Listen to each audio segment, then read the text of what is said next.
waktu dan tempat kepada beliau. Silakan. Allahumma shalli ala Muhammad. Assalamualaikum warahmatullahi wabarakatuh. Waalaikumsalam. Innal hamdalillah nahmaduhu wa nusalli wa nusallimu ala rasulil karim amma ba'du. Ada dzikir al mukarram para alim ulama, para asatidz, para asatidah, asatidah, asatidah, muhib dan juga para tokoh masyarakat, Bapak RT maupun pengurus lainnya, pengurus PKM, khusus kepada Bapak Pujo selaku sahibul bait.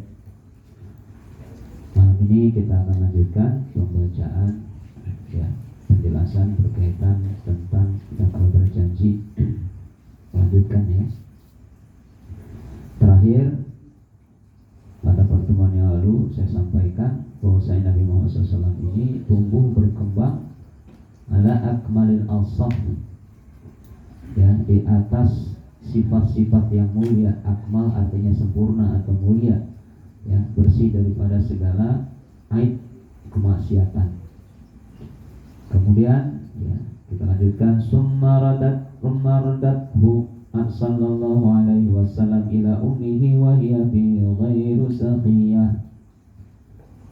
Singkatnya, ini ketika terjadi peristiwa ya pembedahan yang dilakukan oleh malaikat Jibril dan juga salah satu malaikat, dan ini disaksikan oleh kedua anaknya Halimatus Sa'diyah. Peristiwa ini membuat Halimatus Sa'diyah ketakutan karena belum ngerti dan belum paham ya siapa yang membedah. Nabi Muhammad hanya cerita saya dibedah oleh dua orang, belum tahu itu malaikat Jibril, belum ngerti, namanya juga bocah ya. Dan saat itu usianya 4 tahun. Yang 4 tahun sekarang kalau ditanya kan belum nyambung kan. Dan Nabi belum menjelaskan siapa itu. Taunya laki-laki berbadan besar gitu. Saking takutnya dengan peristiwa ini, summa raddathu, maka Halimatus Sa'diyah mengembalikan Nabi Muhammad ila ummihi kepada ibunya. Wa hiya bil ghairu sahiyatin, walaupun sebetulnya perasaannya berat. Ya, kenapa? Karena memang selama mengasuh Nabi Muhammad itu ya, betul-betul keluarga Halimatus Sa'diyah mendapati keberkahan dan kebaikan yang berlimpah. Kalau nggak terjadi yang kemarin pembedahan, mungkin masih lanjut itu kontrak diperpanjang, bahasanya gitu ya. Pengasuh udah lanjutin aja dah sampai bujang sekalian gitu. Tapi karena ada kejadian ketakutan, takut ada apa-apa, namanya anak orang ya Pak.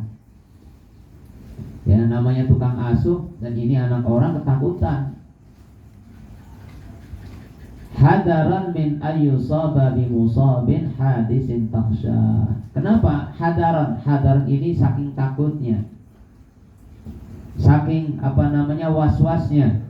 Min ayyusaba bimusabin hadisin takhsha. Apa yang ditakuti? Khawatir nanti menimpa sesuatu yang tidak diinginkan kepada Rasulullah sallallahu alaihi wasallam. Jadi kejadian pertama aja kalau bahasa kita udah kecolongan gitu. Tiba-tiba ada orang asing membedah dada Nabi. Wah, ini urusan anak orang. Maka dikembalikan Nabi kepada ibunya. Walaupun saat itu ketika dibalikin ya, datang ke Mekah, itu Siti Aminah sempat bingung juga lah. Ente kan minta diperpanjang, kenapa dibalikan begini kan? Ya kan, kontraknya kan 2 tahun, ya nggak? Ya. Jadi mungkin kalau karyawan kontrak 2 tahun di PT, sunahnya dulu Nabi Muhammad kali aja gitu, kali aja. HRT-nya baca Sirah Nabawiyah, makanya 2 tahun ini kan ngalap berkah juga. Karena susuan itu 2 tahun, mendapati keberkahan yang berlimpah, datang tuh Halimatus Sa'diyah, udah wahai Ibunda Aminah, gimana kalau diperpanjang aja deh, ini bocah berkah banget buat saya. Ya udah ambil aja, kata Aminah. Kalau kamu memang cocok, senang ambil aja. Diambil. Tetapi dibalikin lagi ketika usia 4 tahun. Siti Aminah nanya, kenapa?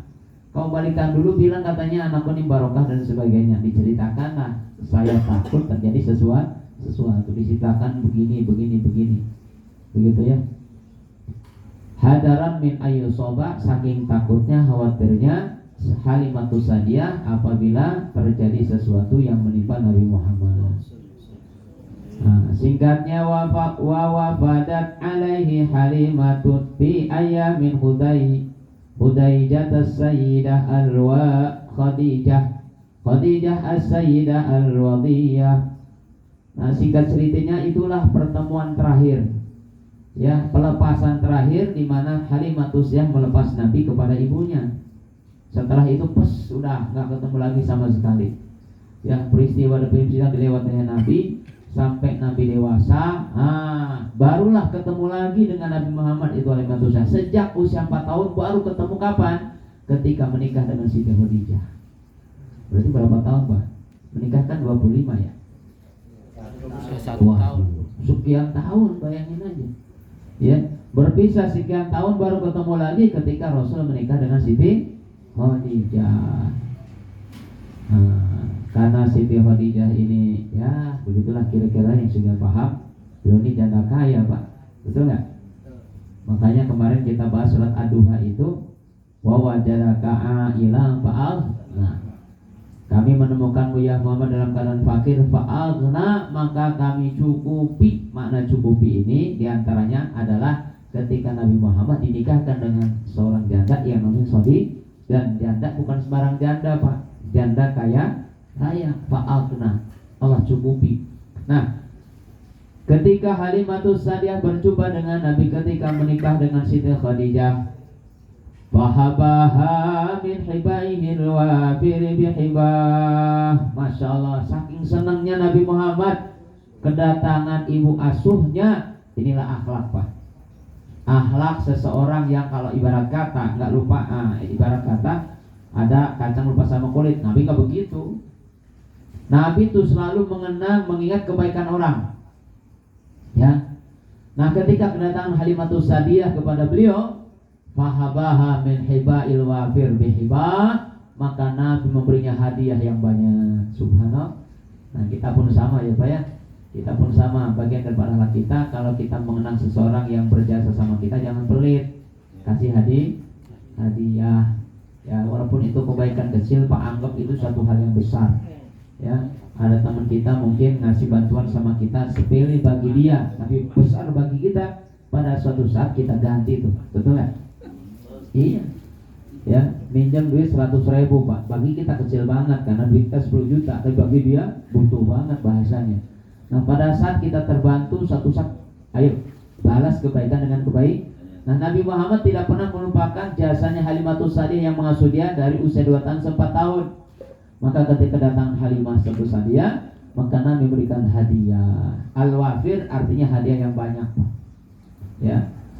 Wa qadimat alaihi yawma Hunain faqama ilaiha wa qadatul aryahiyah. Maka pertemuan kedua setelah Nabi berpisah lagi ketika Nabi menikah dengan Khadijah, bertemu lagi tuh Halimatus Sa'diyah dengan Nabi kapan? Ketika terjadi perang Hunain. Ya, yaumah Hunain, perang Hunain. Maka saking senangnya Nabi dengan kedatangan ini Halimatus Sa'diyah, faqama ilaiha, maka Nabi menyambut beliau. Ya, saking senangnya dengan kedatangan Halimatus Sa'diyah. Walaupun ini kan bukan ibu kandung, Pak, ya, tapi namanya ibu susuan seperti ibu kandung karena sudah diambil air susunya tuh. Wa basatolaha min ridaihi syarifi bisata birri wa nada. Masya Allah, Pak, Nabi Muhammad ini orang mulia. Kalau ibarat zaman sekarang mah ya, kiai besar dah, kiai kondang, kiai terkenal. Tapi meskipun beliau mulia dan dimuliakan, pimpinan seluruh para pemimpin, bahkan Sayyidul Anbiya wal Mursalin, ini anak beliau, Pak. Ketika datang Halimatus Sa'diyah, Nabi Muhammad senantiasa merendahkan dirinya, enggak sombong. Apa bentuk takdim beliau kepada Halimatus Sa'diyah? Wa basatolaha min ridaihi syarif. Masya Allah, ini sorban, Pak. Ini bagi kiai, ini kebesaran banget, betul ya? Ini kebesaran banget. Ini sorban kita ini kebesaran, kan? Tapi ketika datang Halimatus Sa'diyah itu Nabi langsung ngegelarin itu sorbannya supaya didudukin oleh Halimatus Sa'diyah. Kalau kita gimana Pak? Langsung aja Pak, yang sini Pak. Gitu. Kan gitu, gengsinya gede banget. Kalau Nabi ngegelarin, nih rida ihsad, rida artinya selendang. Selendangnya yang mulia digelarin supaya didudukin siapa? Kalimatus Subhanallah. Ya Pak, ini saya cerita yang nggak apa-apa nih. Kita ngambil cerita kebaikan. Saya kan telah belajar di Pakistan ya Pak, di sana. Itu saya berani mengatakan Pakistan adalah negara yang barokah. Ya, negara yang barokah. Apa di antara tanda keberkahan? Di sana Masya Allah bukan hampir semua yang saya kunjungi. Saya kan belajar di empat kota besar ya, Islamabad, Faisalabad, Karachi, kemudian di Lahore, Hyderabad, ada 6 kalau nggak salah. Nah saya keliling-keliling itu selama 7 bulan di sana. Itu semua masjid yang besar, yang kecil, semua imamnya adalah hafiz Quran. Dan semua masjid musola bahkan itu punya maktab tahfiz Quran. Maktab tahfiz Quran. Jadi imamnya bukan hanya mimpin sholat Pak, tapi madrasah tahfiz semuanya. Santrinya variatif, ada yang 20, ada yang 30. Santrinya dari mana? Santrinya warga sekitar. Nah kita belum ada begitu, masih jarang banget. Sekarang kebanyakan, mohon maaf ya, komersialisasi semua. Kalau bisa gratis, itu tanda berkahnya. Terus saya amati, kenapa berkah begitu? Karena cintanya kepada Quran tinggi orang-orang Pakistan ini. Takdir betul. Termasuk tanda keberkahan saya lihat, mohon maaf saya perbandingan diri aja ya. Kita masih jauh Pak. Takdim mereka kepada ulama begitu tinggi. Takdim kepada ulama itu tinggi. Ya, ini salah satu sunnahnya Nabi Muhammad diamalin sama mereka. Satu hari saya diundang di Hyderabad. Hyderabad ini Pak di Pakistan, di India ada, di Pakistan ada. Ternyata Hyderabad itu 75% itu Syiah. Ya, basisnya Syiah itu di situ. Tempat lahirnya dan dimakamkannya Benazir Bhutto. Mungkin Bapak pernah dengar nama orang ini. Ya, Benazir Bhutto. Ini saya ditunjukin itu makamnya. Lewat doang, nggak ziarah karena dia orang Syiah. Ya, makanya di sana ceramah Ustaz hati-hati ya. Kenapa banyak orang Syiah sini? Iya deh, kalem aja sih. Masya Allah Pak, saking senangnya dengan ulama saya hasadori mau ceramah gitu. Karena batal, saya wudhu lah. Rata-rata wudhu mereka seperti Baitul Salam gitu. Seberangnya masjid, tapi ininya keramik gitu. Nah ketika habis wudhu itu jamaah orang Pakistan berebut ngegelarin sorbannya. Saya bilang buat apa? Ustaz injek, minta diinjek. Masya Allah, saya bilang ini terbiasa orang itu. Masya Allah Pak, saya bengong aja seumur umur saya di Indonesia belum dapat kayak gini, santri kayak gini. Mereka berebut ngegelar sorban. Padahal sorban itu kemudian di mana-mana bawa sorban orang. Tapi ketika ada ulama lagi wudhu, ngesetnya jangan pakai kesetan biasa, minta tuh sorbannya jadi kesetan. Di situ saya terenyuh, Masya Allah, itulah hebatnya ketika akhlak itu barokahnya di sana Pak, kecintaan kepada ulama. Bahkan ajibnya lagi, ini kejadian waktu di India. Jadi barokahnya orang Islam kecipratan, orang-orang Hindunya kedapetan Pak. Saya waktu ngisi ceramah ya di Hyderabad juga, kalau bahasanya mungkin Masjid Rahyanya lah. Jadi saya ceramah pada maghrib. Kalau sana kan suka bablas. Ceramah tuh sampai 2 jam Pak pada maghrib. Nah, habis ceramah itu Ustaz tolong ke depan. Kalau saya bukan Ustaz, panggilannya Maulana. Nah, Maulana mau ke depan. Ada apa? Itu orang Hindu berjejer Pak.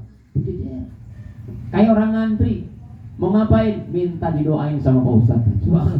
Itu orang Hindu. Saya ceramah nggak ada orang Islam antri minta doa, nggak ada. Betul nggak? Orang Hindu ikut-ikutan. Kenapa dia bilang? Saya tanya kenapa kau minta doa sama kita? Ngambil berkahnya. Masa saya nggak ngerti definisi berkah, mereka nggak ngerti. Udahlah saya doa-doanya apa Pak? Ya Allah Bismillah, dapat hidayah masuk Islam siap gitu ya. Gitu. Ada yang ngegotong bapaknya, ada yang bawa anaknya lagi sakit, minta doa dan minta aja. Subhanallah ya. Jadi ini salah satu akhlak Nabi yang begitu mulia. Meskipun belum tinggi derajatnya, tapi tetap tawadhu. Sampai-sampai Halimatus Sa'diyah datang, beliau ngegelar tuh sorbannya yang mulia supaya didudukin oleh Halimatus Sa'diyah. Wasahihu annaha aslamat ma zawjiha wal banina wad durriyah menurut pendapat yang sahih bahwasanya ketika beliau jumpa dengan Nabi Muhammad pertama kali, ya, maksudnya ketika Nabi sudah diutus, maka beliau dan juga suaminya wal banin dan anak-anaknya annaha aslamat masuk Islam, ya. Jadi menyatakan terbaik kepada Nabi. Wa qad adahuma bis sahabah jam'un min sirwah, dan pendapat yang lain mengatakan mereka Halimatus Sadiah dan juga suami dan anaknya tergolong dalam golongan para sahabat. Alhamdulillah, ya. Ini sudah selesai pasal yang ke-8 bab tentang bagaimana kejadian atau peristiwa waktu Nabi masih kecil serta akhlak-akhlaknya. Insyaallah kita lanjutkan pada bab yang lain. Itu saja, mudah-mudahan ada manfaatnya. Hadanallahu wa iyyakum ajmain. Assalamualaikum warahmatullahi wabarakatuh.